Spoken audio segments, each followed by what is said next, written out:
Well, I did a video yesterday, rambled on for half hour, and then when I was going to go to upload it, I looked at it first, and of course there was like 4 or 5 things that would probably get it taken down, so I just left it be.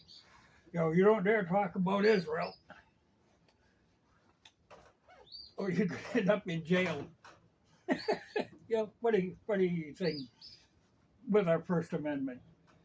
Uh, they are playing fast and loose with that. Well, second to, I mean, it's funny, these people get in office and you swear, they swear to uphold the Constitution, and the first thing they do is try to weasel around the Constitution. That's the whole game.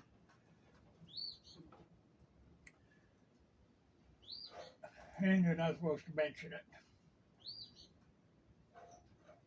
But I heard an interesting thing uh, that I think I can talk about in Ukraine, because we're kind of, in theory, losing interest in Ukraine, though BlackRock is pretty shook because they got a lot of money invested and they want to get it back, and that don't look good. So they're kind of like a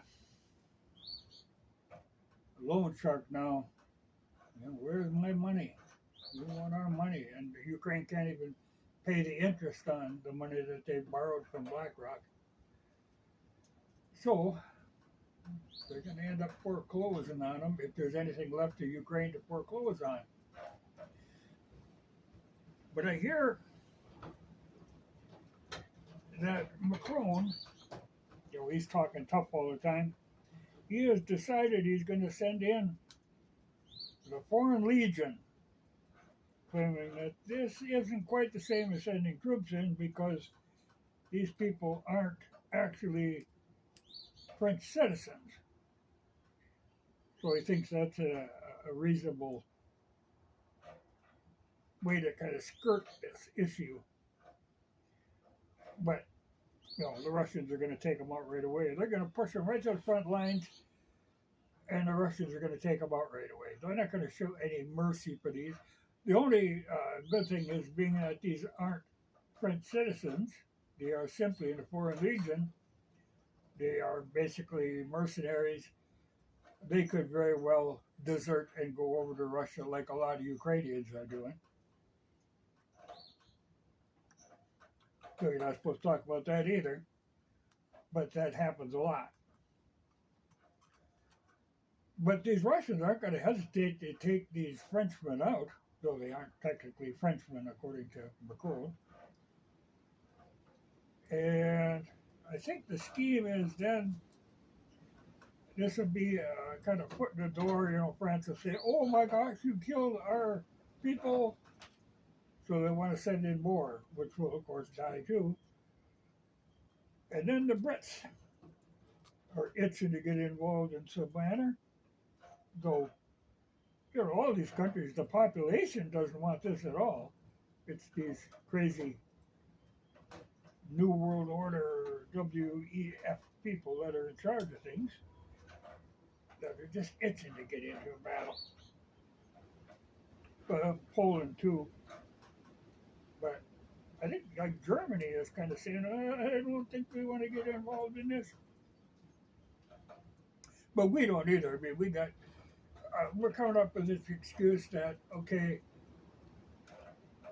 everything would have worked out fine for Ukraine if it wouldn't have been for China. China is the great evil. So we want to concentrate on going after China and kind of abandon Ukraine to the Europeans. I don't know if BlackRock's going to go for that, but I think that's the plan. Because we got, well, the good thing about China, we talk tough about China all the time, threatening this and threatening that, and we owe them a hell of a lot of money. And I don't think our country could survive without goods from China. So we'll talk a tough game, but I don't think anything will happen there. I don't think we want anything to happen there. We want to just talk tough, and threaten them, and sanction them.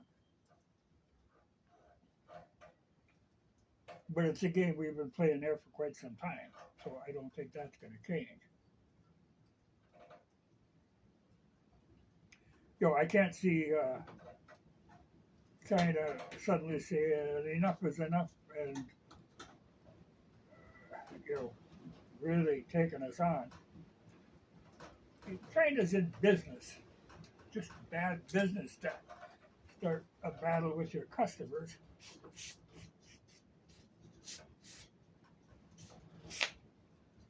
If we get carried away with this sanction nonsense, they aren't going to hesitate.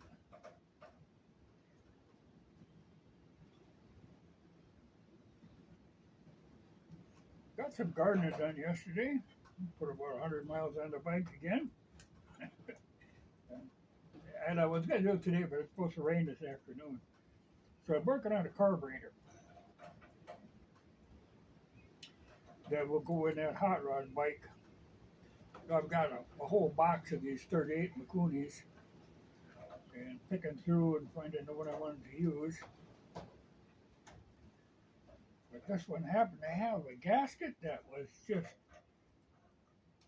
so stuck on there, it just got to scrape every little piece off. But it's a good solid body, and I got all the parts I need for it. And my velocity stack does fit on it. Like I say, this is for the hot rod bike that's really going to run on pavement only. So when I get this carburetor together, I've got the right jets and everything for it, everything I need, and a rebuilt kit. It's got all my gaskets and a new valve, and the most important part, it's got a new needle clip. I was running out of them little needle clips. No, they're very easy. On these needles, there's a little tiny clip. Very easy to lose them.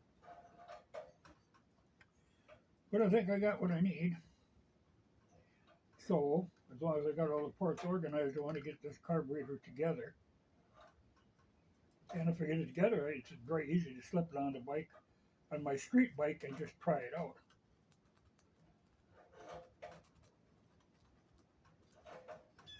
So I could, like I said, I got a whole box of these 38s. You could buy a new 38 Makuni that comes pre-jetted, approximately, for a Yamaha 500. It's about $200 for a genuine Makuni. You can buy a Chinese knockoff for about $50. But I have my doubts about those Chinese knockoffs. I like dealing with a regular Makuni in order to do it, and I got must be right here, I think. Yeah.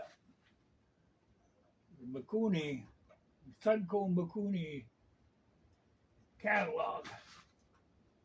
So you can get any part you need.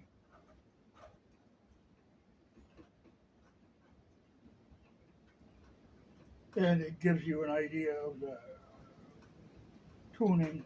Because, like I say, there's a difference in slides, needles, the jets, the needle jet. There's a lot of variables in a Makuni. And you got to know when you're tuning them,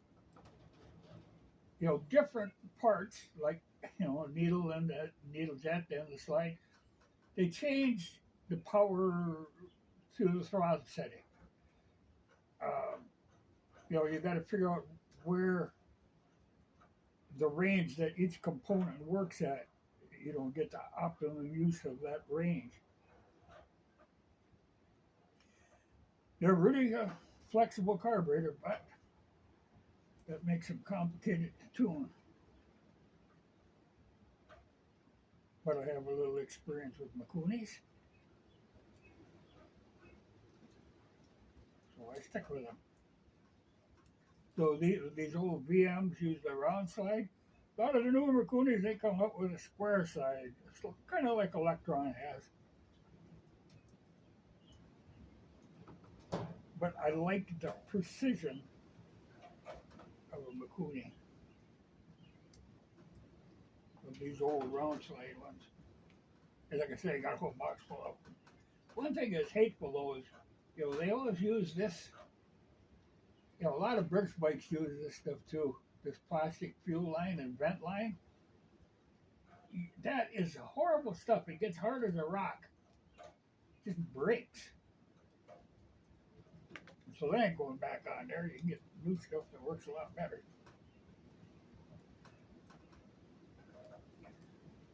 But I see that on a lot of old bikes that's for a fuel line.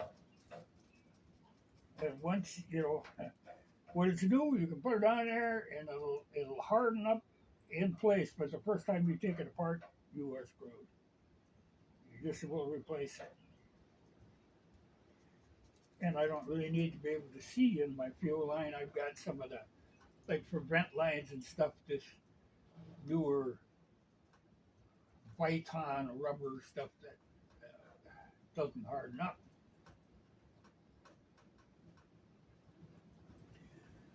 But we'll see what happens in Ukraine. Like I say, we kind of are trying to pass it off onto the Europeans, though we started it. But now we see it ain't going anywhere.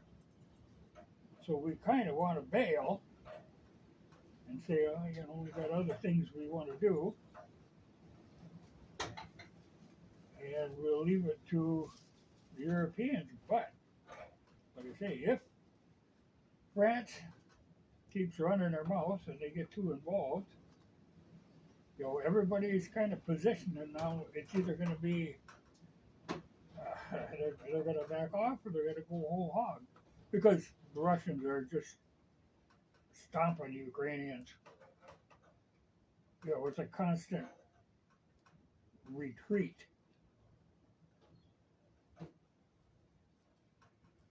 They ain't got a chance in hell, really. They never have had. But we keep pumping money in there, getting more than killed. Now I think we're trying to get rid of Zelensky because we're afraid they're going to just take him out anyway. The people are going to revolt.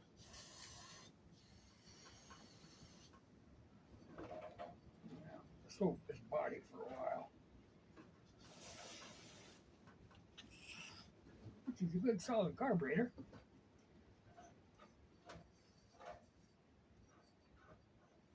But she's been sitting around a while.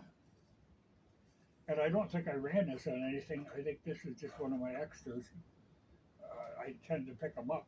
I know I got one here. It's this one.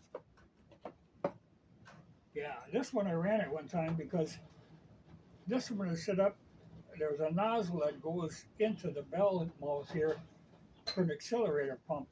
Because the thing about Mikuni VM carburetors, they don't have an accelerator pump. Well, there is a aftermarket Mikuni accelerator pump that you put on that mounts alongside the flow bowl. You got to run a split cable. That works nice for a street bike because, for starting, it's easier if you give it a little shot of gas. And I might rebuild that one again too. But I have to get a new diaphragm because for that little pump, which I think is in this box,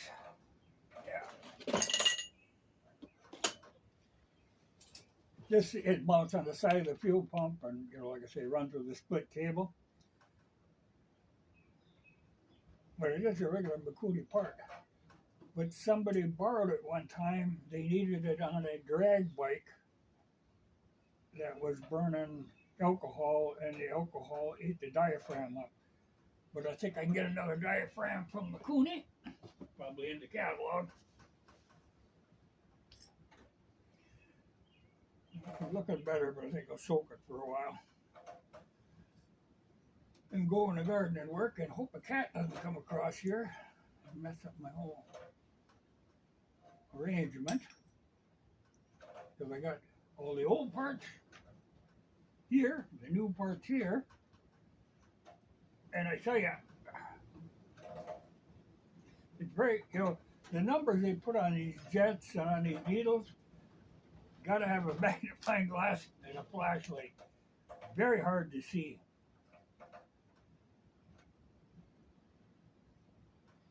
But there's a whole range of needles and needle jets that you have to pair together. But I think I got a set there. But like I say, I'll put it together and run it on my street bike and just see what it behaves like.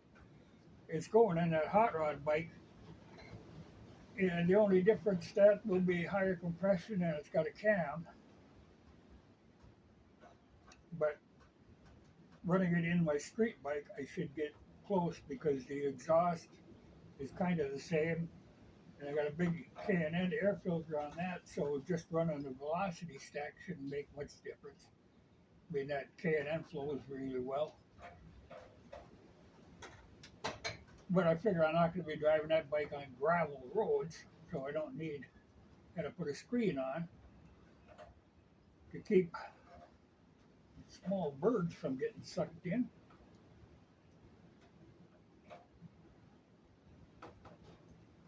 Yeah, put this in the parts washer for a while. Then go and work in the garden. I think I got planted a bunch of potatoes yesterday, but I think, I'm in the big garden now.